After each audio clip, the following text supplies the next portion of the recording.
Bonjour, bienvenue sur GEP TV. Nous sommes sur la terrasse d'Octogone en compagnie d'Anthony Bruno de Black Book Edition. Salut Nico. Bonjour Bruno, ça fait on a souvent l'occasion de se rencontrer, mais là, ce qui m'intéresse plus particulièrement, c'est évidemment la grosse nouveauté chez Black Book, c'est la sortie de Chroniques oubliées, deuxième édition. La deuxième édition de Chroniques oubliées, ouais. On est très heureux de pouvoir la présenter en avant-première à Octogone, alors que les pledges sont en cours d'envoi pour les backers de la préco participative. Alors, Chroniques oubliées, deuxième édition, quand tu as annoncé ça il y a quelques temps, avant la campagne de lancement, enfin la précommande chez vous, je me suis dit, tiens, pourtant ça tourne bien, hein, Chroniques oubliées. Moi, voilà, on est en train de jouer à ça. Qu'est-ce que ça amène de nouveau? Comment tu peux... Pourquoi on passera à une deuxième édition? Voilà. Pourquoi à part le fond de visuel. Ouais, bien sûr. Alors pourquoi une deuxième édition? Bah déjà parce que Chroniques oubliées Fantasy première édition, c'est un jeu qui avait vu le jour il y a un peu plus d'une dizaine d'années. Donc 10 ans pour une édition, c'est une durée de vie respectable. Et aussi et surtout, Chroniques oubliées, c'est le fruit d'un échange permanent entre l'auteur Laurent Bernasconi et la communauté, notamment au travers des forums de Black Book Edition. Et c'est une deuxième édition, histoire de franchir une étape, mais en réalité, c'est le résultat d'un peu plus de 10 ans d'affinage du système, d'affinage des mécaniques, de retour de dizaines, peut-être de centaines de tables de jeu qui ont dit, bah voilà, telle mécanique, ça nous convient bien comme ça, mais peut-être que sur l'équilibre de tel truc, on pourrait changer, rendre cette capacité un peu plus puissante, ou alors on pourrait rajouter une voie sur ça qui permettrait de faire telle et telle chose. Voilà, donc en fait, c'est un travail de raffinage. On n'est pas sur une révolution. On change rien radicalement entre la première édition et cette nouvelle deuxième édition. Il y a des éléments particuliers. On va rajouter une 7e caractéristique au lieu des 6 originelles dans Chroniques oubliées Fantasy, parce qu'on veut sortir aussi de l'OGL, donc la licence initiale. Et il y a plusieurs comme ça, petits changements, mais globalement, ça correspond plus à une évolution et à la volonté de marquer le coup, parce qu'il y a également une mise à jour de la charte graphique, une mise à jour de la maquette, une mise à jour de la direction artistique sur la gamme, avec un look un peu plus moderne. On a pris le parti d'en faire 2 versions différentes. Une version qui est celle-ci, que peut-être on peut montrer, qui est la version classique, avec une couverture qui est très colorée, avec un style graphique qui est différent de ce qu'on fait d'habitude, et qui est signée Irina Fiedler. Et on a celle-ci, qui est un peu plus sur un style un peu plus réaliste en termes de graphisme. Donc on a 2 versions possibles pour le livre de règles. Et donc cette deuxième édition, c'est l'occasion de présenter Chroniques oubliées Fantasy à une nouvelle génération. Il faut savoir une chose, peut-être que tu le sais pas, mais Chroniques oubliées Fantasy, c'est rien d'autre que le jeu de rôle français le plus vendu au monde. C'est-à-dire que tu as Donjons et Dragons, licence américaine à l'origine qui est stratosphérique, à un niveau bien au-dessus. Et ensuite, il y a Chroniques oubliées. Chroniques oubliées Fantasy, on doit être aux alentours de 80 000 exemplaires vendus. D'accord. 80 000 exemplaires pour du jeu de rôle, c'est absolument gigantesque. Il faut savoir qu'un bon tirage en jeu de rôle, ça peut être 3 000, 4 000 exemplaires, c'est un bon tirage. Donc là, on est sur plus de 80 000 exemplaires vendus sur Chroniques oubliées Fantasy. Et si on rajoute les différentes déclinaisons qui existent sur Chroniques oubliées, donc la version galactique, la version contemporaine, les autres versions qu'on avait faites de déclinaison de la version Fantasy, avec les Terres d'Aran notamment, et puis d'autres, on doit être plutôt aux alentours de 120 ou 130 000 exemplaires. Donc une gamme qui est vraiment extrêmement suivie. Elle est extrêmement suivie lors des financements participatifs. Comme on voit sur la deuxième édition, on a fait un peu plus de 360 000 € de financement, quasiment 2000 participants. Elle est très suivie en boutique également, dans le réseau de distribution classique. Et donc c'est un vecteur, elle est très suivie par les associations dans les conventions. Donc c'est un vecteur génial pour faire venir de nouvelles personnes au jeu de rôle. C'est une version qui convainc et qui a convaincu et qui est des vétérans jouent, mais également des débutants et des personnes qui découvrent, parce que c'est un système qui est très modulaire. Et voilà, on a cette nouvelle version qui va nous permettre de toucher un nouveau public. On a le livre de règles, mais on a également un atlas. Dans la première édition, on n'avait pas d'atlas. L'atlas est ici. Ça a été très demandé par la communauté, donc un atlas d'Osguild, le monde de référence, qui était développé à l'origine dans les campagnes, comme Adam Tazarin. Et on a également une grande campagne qui est celle-ci. Je fouille dans mes petits sacs. Alors, où est-ce qu'elle est passée? Eh ben non, je l'ai pas sur moi. Donc une Tu grande l'as pas. campagne qui s'appelle Ouais. Calice, en 2 tomes, écrite par Laurent Bernasconi. Voilà, et ça c'est une campagne inédite Mm. qu'on va pouvoir proposer maintenant. Ouais. Une fois que les backers sont livrés, ça sort en boutique. Ouais. Le livre de règles va sortir très bientôt. Mhm. Et le reste va sortir au fur et à mesure Ouais. de l'automne, Ouais, une précommande entre qui est pas maintenant loin, et les d'ailleurs, fêtes. hein. Et alors voilà, ça c'est pour la gamme. On est à Octogone. Je sais pas quand est-ce que cette vidéo sera diffusée, mais en Assez tout cas, rapidement, ouais. voilà, c'était l'occasion aussi pour le public de rencontrer les auteurs, et de rencontrer l'auteur et les illustrateurs. Une partie des pledgers de la préco qui venait à Octogone a pu récupérer son pledge sur Octogone, Ouais. donc ça c'est cool. Et donc la sortie, et effectivement on embraye de suite, c'est rapide, Mm. mais on embraye dès le 28 octobre sur la suite, Mhm. avec un nouveau financement qui va courir du 28 octobre au 12 novembre, Mhm. donc une quinzaine de jours. Et on va proposer un bestiaire Mhm. qui lui aussi n'avait jamais été fait en Chroniques oubliées première édition. Il y avait une section bestiaire dans le livre de règles. Mhm. Il n'y avait pas un bestiaire, un Mhm. ouvrage à part entière. C'est un ouvrage qui va avoir à peu près le 3/4 de son contenu qui va être un catalogue de monstres, à la fois des classiques et des créatures un peu exclusives à Chroniques oubliées. Et une partie technique où on va aller au-delà du fait d'avoir un simple catalogue, on va vraiment avoir des règles de création de monstres, des règles de création de rencontres et d'adaptation de rencontres aussi au niveau de difficulté qu'on veut avoir. Voilà, donc Ok. pas mal de choses comme ça. On va avoir également un nouveau setting, un cadre de campagne Ouais. qui s'appelle Couronne, qui est C'est celui de Simon Gabillot? oui, ça tout à fait. D'accord, ok. Simon Gabillot qui a écrit cette, Ouais. voilà, qui a donné vie à cette cité bien Ouais. particulière de Couronne dont on pourra vous parler un peu plus en détail, Mhm. et une campagne qui l'accompagne qui s'appelle Les Fantômes du passé et qui est une campagne de flics dans Mhm. un univers Medfan. Vous prenez du Cops, vous prenez du Vastborg, Mhm. vous mettez tout ça dans un univers Medfan, vous secouez ça au shaker et vous vous retrouvez avec des gangs de alphelins Mhm. qui gèrent le trafic de drogue dans une cité médiévale fantastique où règne le culte de la croissance. Voilà. Donc, c'est un setting et une campagne avec une identité forte où on va avoir une enquête policière à D'accord. mener. On va vraiment être plutôt sur de l'enquête avec des pistes à remonter et voilà, tout un écheveau d'indices à démêler. Ça, c'est pour la deuxième partie de ce financement. Et la troisième partie, ce sera la campagne L'éveil des Seigneurs des Runes, Mhm. qui était la première campagne pour Pathfinder, première édition. Ouais. Campagne Tu me mythique devances ma question. et qu'on va pouvoir stater du coup en Chroniques oubliées Fantasy 2. Ouais. Donc voilà, beaucoup de choses. Et il y aura la possibilité de choisir le pledge qu'on veut. Donc parmi ces 3 propositions, ou évidemment de prendre l'ensemble. D'accord. Alors, une question qu'on m'a posée en plus, hein, quand j'en ai parlé avec des potes. Les rétroactivités, enfin, est-ce qu'on peut utiliser des anciens de chroniques sans trop de difficultés Alors, avec chroniques? Alors tu peux La évidemment. fameuse conversion intérim, tout Voilà. ça. Évidemment, nous, ce qu'on vous recommande, c'est de faire l'acquisition du nouveau livre de règles, Ouais. évidemment, parce que les termes et les règles sont plus en conformité et il y a une certaine logique à ça. Cela étant, comme je disais, c'est plutôt une évolution qu'une révolution. On va bientôt mettre à disposition un guide de conversion, sous forme d'un PDF téléchargeable gratuitement. Il fait 2 pages. Ok. Voilà. Donc, pour te dire, pour convertir Chroniques oubliées Fantasy Ouais. V1 vers la V2 ou inversement, c'est une poignée de conseils et de recommandations pour adapter un certain nombre de choses. Comme je te disais, il y a une caractéristique qui est rajoutée. Pourquoi elle sert ce cas ici, par exemple? Alors, c'est une caractéristique de perception qui n'existait pas dans la première version. Une caractéristique de perception qui correspond vraiment à la perception. Auparavant, c'était géré plutôt par la volonté. C'est ça, ouais. Quelquefois, certains gestes, justement, dans les voix et tout, c'était un peu compliqué de dire fais-moi un test. Et puis la volonté était une caractéristique qui était un peu trop importante, donc on va la splitter. Et puis il y a également mais c'est vraiment à la marge, la dextérité qui devient l'agilité et qui ne recouvre pas exactement tout à fait les mêmes choses. Voilà. Mais ça reste globalement très proche. Ouais. Vous avez tout redéveloppé, les voix, etc. quoi. Alors les voix, il y a une grande partie des voix qui sont les mêmes, mais qui vont avoir parfois des changements de formulation ou des petits ajustements mécaniques. Ce serait trop long de tous les lister. On n'a pas, alors pour le coup, on va pas faire un listing de 50 pages qui va dire bah là c'était +1, maintenant ça devient +2. Voilà, c'est des précisions, des petits retouches. C'est des retouches un peu partout. Il y a quelques voix qui sont nouvelles. Et puis, une des choses qui évolue, c'est l'échelle de difficulté à haut niveau. À haut niveau, souvent, les PJ roulaient sur l'opposition D'ailleurs, pour ceux d'entre vous qui avaient pratiqué des campagnes comme Alatazerine ou des campagnes un peu où on arrive à haut niveau, on s'en rend compte. Et donc, il y a comme ça des ajustements qui ont été faits pour que, à plus haut niveau, la défense des personnages et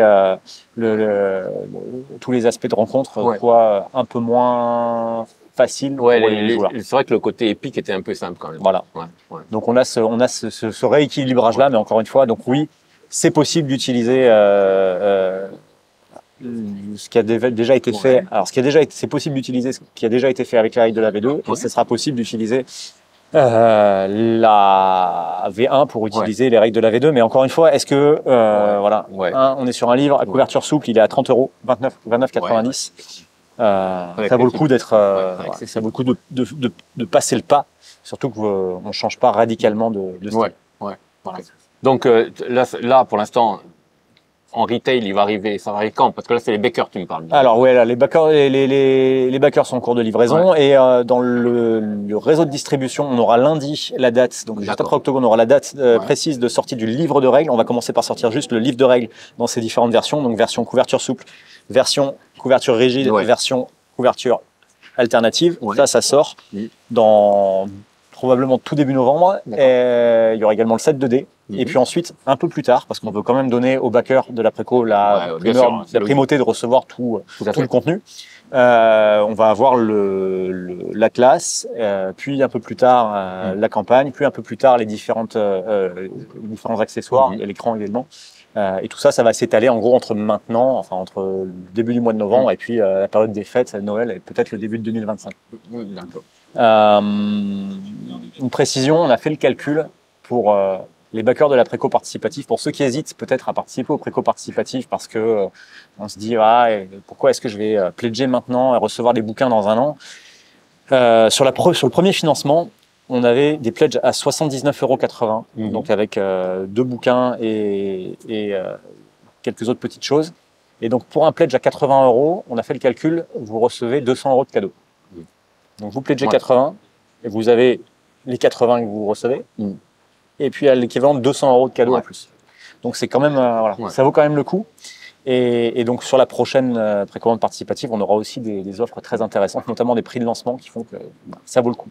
Et c'est comme ça qu'on remercie les gens de nous soutenir et de l'effort que ça représente de participer en avance. Surtout que vous, c'est très court souvent, vos précommandes. Alors c'est court, en général c'est 8 jours.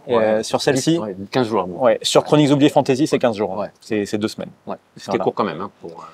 Ce qui est court, mais voilà, les gens ça permet aux gens d'être mobilisés au bon moment. Et puis après, de toute façon, il faut bien voir une chose, c'est qu'on a toujours la possibilité, même si on n'a pas participé à la précommande participative, ultérieurement de prendre en précommande soit en Let Pledge, soit en préco bundle. Donc c'est des offres où ça va être un poil plus cher que pendant la préco participative, mais il y aura toujours les versions numériques offertes. D'accord. Donc un peu moins intéressant financièrement parlant, mais il y a toujours la possibilité, si on ne peut pas participer vraiment pendant la préco participative, de participer un peu plus tard. Et comme c'est votre produit phare, vous avez décidé de faire du MOOC en format, un petit peu comme ça. Traditionnellement, on fait du MOOC sur Chroniques oubliées. Donc tu conserves le format MOOC, etc. Absolument. On est toujours dans la bibliothèque avec le reste. Absolument. Ça se combine bien. Donc par exemple, si est-ce que, une question qui me pose, mais ça sera sûrement dans un futur.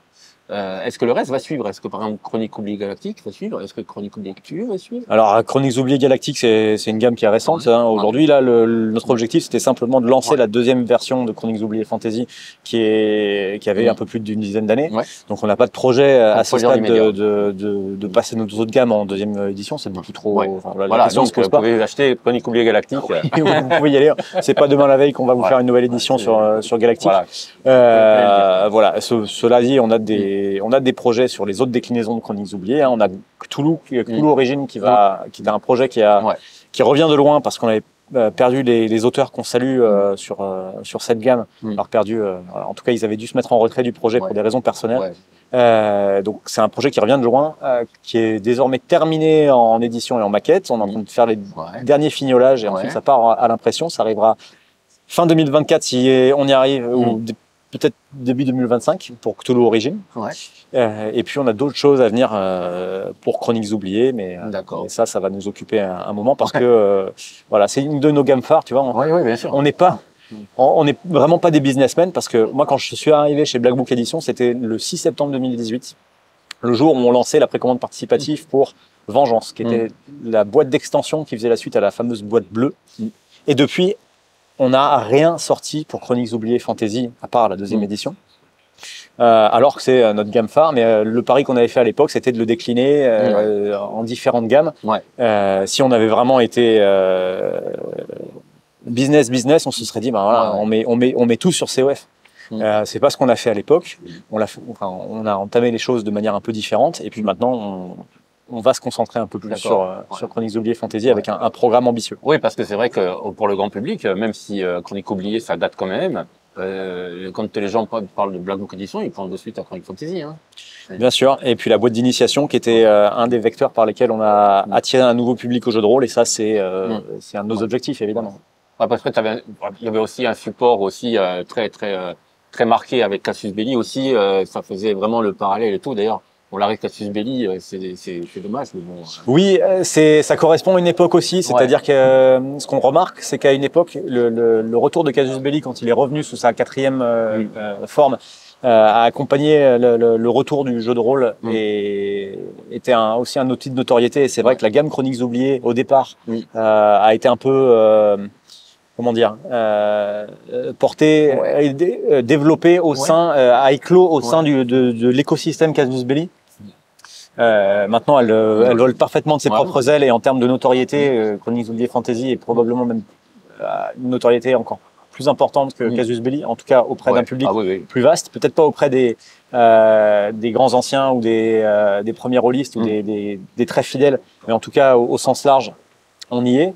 Et en ce qui concerne Casus Belli, effectivement, on a pris la décision d'arrêter la version actuelle de Casus Belli, la V4, avec le 50e numéro, parce que on a remarqué depuis plusieurs années maintenant, depuis une vingtaine de numéros, une érosion pas énorme, une érosion très légère, mais régulière, sur les abonnements et sur les numéros. Donc on a essayé de prendre un peu des mesures, on a fait évoluer un peu la formule, on a augmenté le prix du numéro qui n'avait pas bougé pendant 10 ans.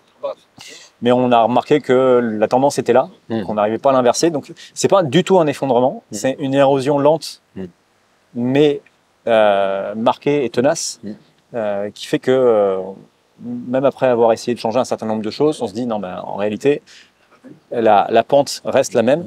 Et donc on préfère arrêter proprement à l'approche du numéro 50 et se dire voilà, on va faire un beau numéro 50 et arrêter là cette formule plutôt que de continuer coûte que coûte. On pourrait continuer encore 10 numéros de plus, mais à quoi bon en fait si on n'est pas capable d'inverser cette courbe et de finir par se mettre en difficulté. Donc on a préféré arrêter maintenant et prendre le temps de réfléchir en profondeur avec la rédaction, avec aussi de nouvelles personnes à la forme que pourrait prendre Casus Belli à l'avenir si à venir il y a. Bon, donc Casus Belli, c'est un peu comme les anciennes éditions, il est peut-être pas mort, on pense pas. En tout cas, c'est Casus Belli, c'est un nom, c'est un titre, c'est un magazine auquel on est attaché, qui a un sens, qui a une force énorme auprès des rôlistes. Ce qui est certain, c'est que sous sa formule actuelle d'un MOOC de 256 pages, c'est énorme, hein, faut voir, Casus Belli aujourd'hui, 256 pages pour 9,90 € pendant 10 ans, 14,90 € maintenant, c'est invraisemblable en réalité. Un livre de jeu de rôle qui paraissait à peu près tous les 4 mois plus un des 20 semaines, parce qu'il y a le challenge de la régularité aussi à tenir, tout en se renouvelant, tout en apportant de la nouveauté, tout en restant fidèle à son ADN. C'est un vrai défi. Une formule pour un magazine qui a plus de 10 ans, c'est honorable. Et donc, on a besoin de repenser ça en profondeur pour trouver un modèle économique qui le rende viable à long terme. Et ça, on n'a pas la possibilité de le faire en continuant de produire le magazine. Il faut vraiment faire une pause, se creuser les méninges, et ça, c'est quelque chose que la rédaction et le reste de la petite galaxie BBE tout ce beau monde va réfléchir. Et puis pour vos prochaines collaborations, parce que je vois que ça travaille pas mal sur Black Book Edition, je vois que vous élargissez quand même le spectre, l'arrivée de Simon Gabillot. C'est une ouverture que vous faites, par exemple, Simon, on connaît son univers, sur Entre Monde, on connaît bien ce qu'il fait. Est-ce que c'est une ouverture sur d'autres influences? On est toujours sur Chroniques oubliées. L'ADN de Chroniques oubliées, c'est d'être modulable et adaptable. Et on est toujours ouvert à des nouvelles collaborations. On parlait de Cthulhu Origins tout à l'heure. Il y a plein d'auteurs qui ont écrit des scénarios pour Cthulhu Origins qui vont arriver bientôt. Sur Chroniques oubliées Fantasy, pareil. Sur les scénarios qui sont là, les petits scénarios, on a un chouette format Hop. Tu vois, il y a une jolie boîte Ouais. avec hop, des petits scénarios en livret. On s'est dit, on va revenir à ça. On va faire des petits scénarios qui sont Ouais, voilà. c'est chouette. Hein. Des petits livrets Ouais, des petits modules comme ça. avec. Ouais. Alors, tu as une aventure niveau 1-2, niveau Ouais. 2-3, niveau 3-4, niveau Ouais. 4-5. C'est possible de certains de les jouer en, Ah ouais, en ouais. séquence en campagne, Ouais. mais c'est possible de les jouer indépendamment. Donc, on a pareil un auteur différent pour chaque scénario. Et donc, pour répondre à ta question, parce que je pars un peu dans tous les sens, Chroniques oubliées, c'est un système, c'est un univers, mais c'est aussi un système. Et donc, on a toujours été ouvert aux collaborations d'autres auteurs qui voudraient motoriser leur système ou motoriser leur création en Chroniques oubliées. C'est le cas très souvent, et c'est le cas notamment pour Simon. Et on est tout à fait ouvert à d'autres propositions à cet effet. Okay. Voilà. Je crois qu'on a fait un petit peu le tour de Chroniques oubliées. Et bien, un truc qui est sur le feu aussi que je voulais te parler aussi, je suis assez friand, assez client en fait, c'est Cats. Alors, Cats. C'en est où Cats? Alors Cats, ben là aussi une grosse actu sur Cats à Octogone, puisqu'on a reçu la quête des félins du temps, qui est la dernière campagne en date pour le jeu. C'est une campagne qui va te faire explorer le passé de l'univers mythique de Cats, où on a une conspiration depuis des millénaires sur les chats qui dirigent secrètement l'humanité. Et ben là, on va revenir à l'époque de l'Atlantide, des millénaires en arrière, et on va avoir une campagne où on va voyager dans le temps, en réalité, avec des chats atlantes qui vont empêcher tout un tas de catastrophes de se produire. Voilà, j'en dis pas plus, mais ça, c'est une intrigue qui revient à l'origine de cette espèce de mythe qui est au cœur de la gamme. Donc ça vient d'arriver, les backers sont livrés, il reste peut-être une poignée de livraisons à faire. Donc on l'a en avant-première également sur Octogone, ça sort dans le commerce le mois prochain. Et ça c'est donc l'actualité pour Cats. On a une autre actualité pour Cats à venir, c'est qu'on va en lancer en Kickstarter la version anglaise en tout début 2025. Ah, d'accord. Okay. Donc on lance pour le marché anglo-saxon. On n'a pas besoin de changer le titre, ça s'appelle Cats the Conspiracy.